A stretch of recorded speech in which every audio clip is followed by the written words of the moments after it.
तात्यांच्या संदर्भानं किंवा एक बाप आपल्या जीवनामध्ये किती महत्त्वाचा आहे किंवा बापाची किती महत्त्वाची भूमिका आहे, काय आहे बाप. बाप म्हणजे एक भरलेलं जीवन आहे आणि जोपर्यंत वडील आपल्यासोबत आहेत ना तोपर्यंत कदाचित नाही समजणार ते आपल्याला. एखादी वस्तू 24 तास आपल्यासोबत आहे तिची किंमत नाही लागत माणसाला, ती चुकून थोडीशी आपल्यापासून दूर जाऊ द्या, मग त्यावेळेला माणसाची जी तळमळ असते ना, जी तडफ असते ना, त्याच्यातून त्या वस्तूची किंमत कळत असते. मग वस्तूच्या बाबतीत हे असं असेल तर व्यक्तीच्या बाबतीमध्ये कसं असेल. म्हणून एक बाप मांडण्याचा मी प्रयत्न करणार आहे. खरं तर अगोदरचे 2 वर्ष श्राद्धाचं कीर्तन, द्वितीय पुण्यस्मरणाचं कीर्तन, आता हे 3रं कीर्तन आहे गिरीबाबा. तर याच्याही अगोदर आपण वडील ऐकले. एरवी आपण मोबाईलच्या माध्यमातून गावामध्ये कीर्तन झालं, पंचक्रोशीत कीर्तन झालं. समाजातल्या प्रत्येक घटकाची, परिवारातल्या प्रत्येक व्यक्तीची आपल्या जीवनामध्ये किती महत्त्वाची भूमिका असते, तर ते आपण वारंवार ऐकत आलेलोच आहोत किंवा वारंवार ऐकत आहोत. आजही थोड्याशा वेगळ्या अंगानं, वेगळ्या स्वरूपानं वडील मांडण्याचा मी प्रयत्न करणार आहे. विठ्ठल विठ्ठल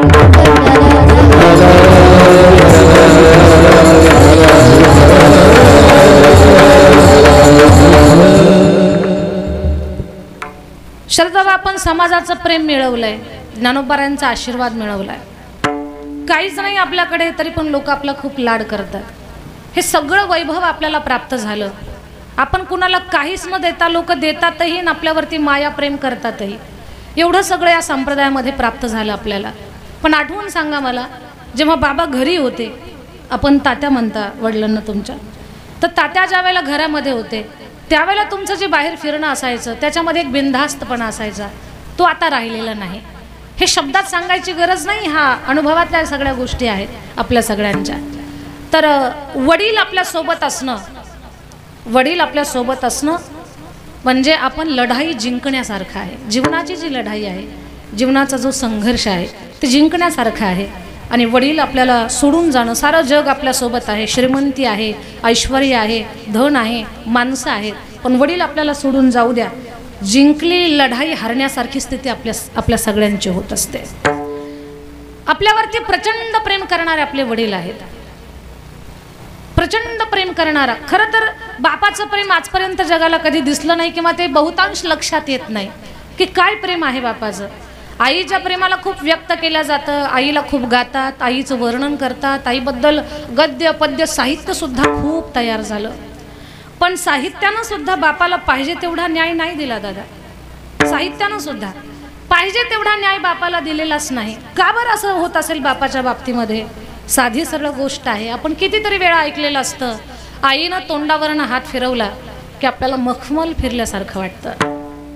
एक फरक पहा, आईनं तोंडावरनं हात फिरवला की आपल्याला मखमल फिरल्यासारखा वाटतो आणि बापानं तोंडावरनं हात फिरवला की जेसीबीचा बकेट फिरल्यासारखा का बरं वाटतो आपल्याला? का असा फरक आहे?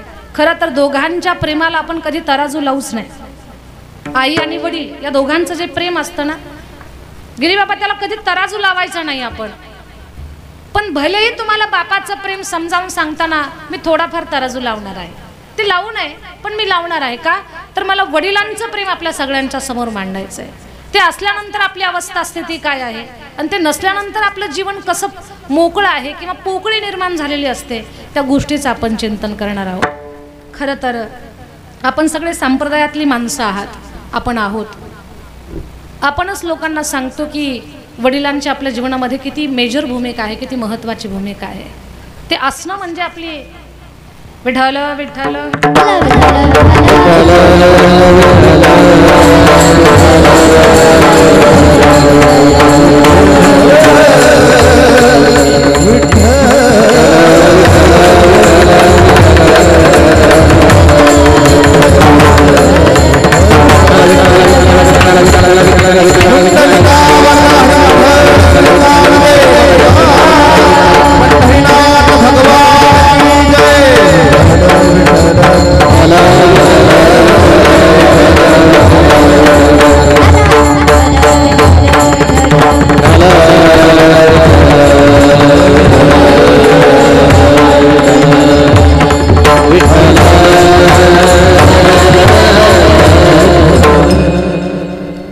संजीवनी हॉस्पिटलचे सर्वा आदरणीय बळीराम दादा बागर,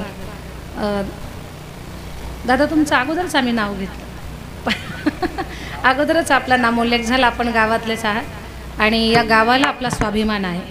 आमच्या गावामध्ये एवढी मोठी एक हस्ती आहे, एवढी मोठी विभूती आहे. आपण आलात, आम्हालाही आज आपली भेट झाली, या गोष्टीचा आनंद वाटतो. तर मी सांगत होते की वडील आपल्या जीवनामध्ये किती मोलाचं त्यांचं स्थान आहे. आपण सगळे सांप्रदायिक आहोत. आपणच लोकांना सांगतो की आपल्या जीवनाला जर पूर्णत्व असेल तर ते वडिलांच्यामुळे आहे. नेहमीच आपण ऐकतो कीर्तनात, वडील म्हणजे जीवनाचा आधारवड आहे, वडील म्हणजे घराचं छत आहे, वडील म्हणजे सावली आहे. या सगळ्या गोष्टी आपण ऐकतो. पण ज्या लोकांना परिवारातल्या माणसांचं महत्त्व समजत नाही, अशा लोकांकडनं काही चुका होतात. की अलीकडे आपण पेपरच्या माध्यमातून, मोबाईलच्या माध्यमातून, टी व्हीच्या माध्यमातून पाहतो की ज्यांनी घडवलं, ज्यांनी जन्म दिला, ज्यांनी जग दाखवलं, त्यांच्या बाबतीमध्ये कृतज्ञ वृत्तीची माणसं आपल्याला पाहायला मिळतात. की ज्यांना आईवडिलांच्या उपकाराची कसल्याच प्रकारची जाणीव नाही. थोडीशी कुठे नशा केली की मग अगदी आईवडिलांचा उद्धार करून टाकायचा आणि असंही म्हणायचं की आमच्या बापानं कुठं काय दिलं आम्हाला. एक वाक्य फार सुंदर बोलणार आहे मी. कदाचित तो माझा बोलण्याचा भाव सगळ्यांना माहिती आहे, पण प्रामुख्यानं कधी कुणी त्याच्यावर विचार करत नसेल. कान देऊ नाही का, सहज काही लोक बोलून जातात, आमच्या वडिलांनी काय दिलं आम्हाला. आपल्या आजूबाजूला कधीतरी गल्लीमध्ये, गावामध्ये आपल्याला अशी माणसं पाहायला मिळतात. अगदी चौकामध्ये बोलतात की आमच्या बापानं कुठं काय दिलं आम्हाला, दात घासायला मातीसुद्धा ठेवली नाही असंही म्हणतात. काही जण खूप काही देऊन सुद्धा दुःखी असतात. नाही मी ना थोडा मोठ्या घरात जन्माला यायला पाहिजे होतो, आणखी पुढे गेला असतो. हे सुद्धा बोलण्यातलं अज्ञानच आहे आपल्या. तर माझ्या वडिलांनी किंवा आमच्या वडिलांनी आम्हाला कुठे काय दिलं, हे वाक्यच मी पुसून काढणार आहे आज. त्याच्यासाठी थोडंसं आठवा. एक वाक्य बोलते, जगाच्या बापालाही जे देता नाही आलं ना, ते आपल्या बापानं आपल्याला दिलेलं आहे. पण ते काय दिलंय त्याचं पण चिंतन करायचं आपल्याला. आपल्या वडिलांनी आपल्याला प्रॉपर्टी कमवून ठेवली का, अजिबात महत्त्वाचं नाहीये. आपल्यासाठी पैसा बँक बॅलन्स ठेवलाय का नाही, अजिबात महत्त्वाचं नाही. फिरायला गाड्या, खूप मोठा मित्रपरिवार, असं काही ऐश्वर्य आपल्याला दिलंय का नाही, जमीन जुमला, गाडी बंगला, पैसा अडका, घर, या सगळा व्यवहार आपल्या वडिलांनी किती पटीत आपल्याला दिला का नाही दिला, ही गोष्ट अजिबात महत्त्वाची नाहीये. कारण या सगळ्या गोष्टी तुम्हाला तुमच्या प्रारब्धानं मिळणार आहेत. बापांनी खूप मोठी प्रॉपर्टी कमवून ठेवली म्हणून पोराला भेटली असं अजिबात नसतं. आपला संप्रदाय सांगतो, अन्नमान धन हे तो प्रारब्धा आधीनं. भलेही पित्यानं जन्म दिलाय आपल्याला, पण या जगामध्ये येत असताना आपण स्वतःचं कर्म सोबत घेऊन आलेलो असतो, आपल्या स्वतःचं प्रारब्ध सोबत घेऊन आलेलो असतो. बापाने आपल्यासाठी 100 एकर जमीन जर कमवून ठेवली असेल आणि तुमच्या प्रारब्धात नसेल, तर तुम्हाला काळाच्या आत गुंठा सुद्धा राहणार नाही. हा तुमच्या प्रारब्धाचा भाग आहे. त्याच्यासाठी कधीच वडिलांना दोष द्यायचा नाही की तुम्ही आमच्यासाठी काय केलं म्हणून. मी आता बोलत होते तुमच्यासोबत की वडिलांनी जमीन जुमला, गाडी बंगला, पैसा अडका हे आम्हाला कमवून ठेवलं का नाही, हे दिलंय का आमच्या बापाने आम्हाला, हे दिलंय का, पैसा दिलाय का, घर दिलंय का, गाडी दिली का, जमीन दिली का, हे अजिबात महत्त्वाचं नाही.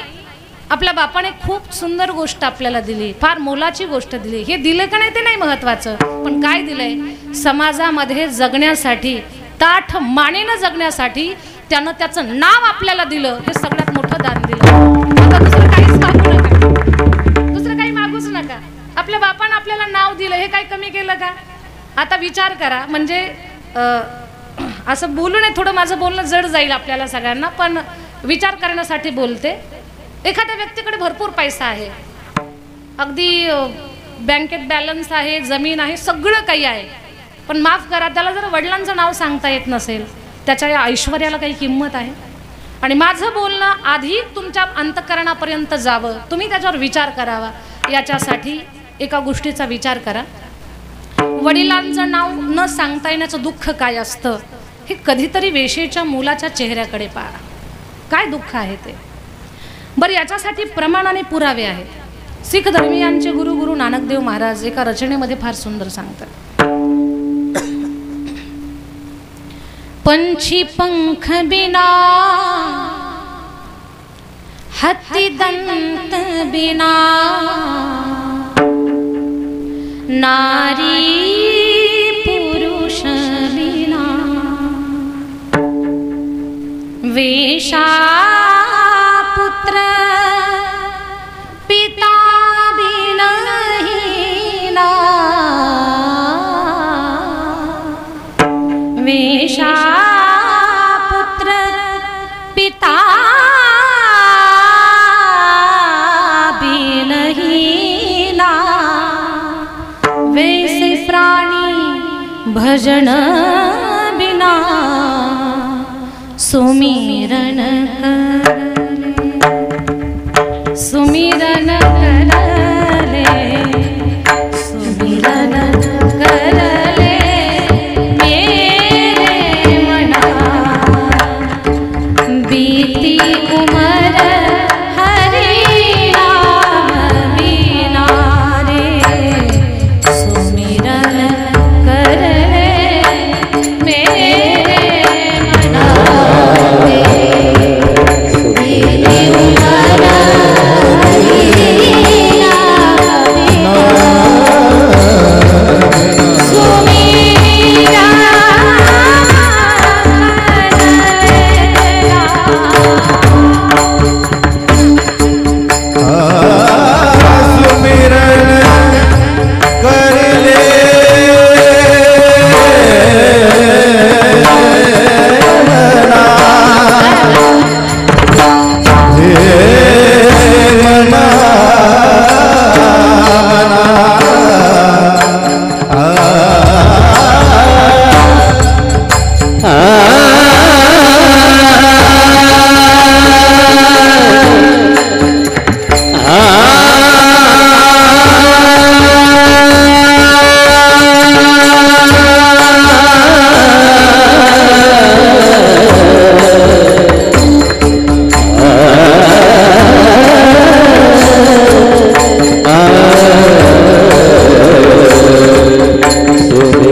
सुमिरन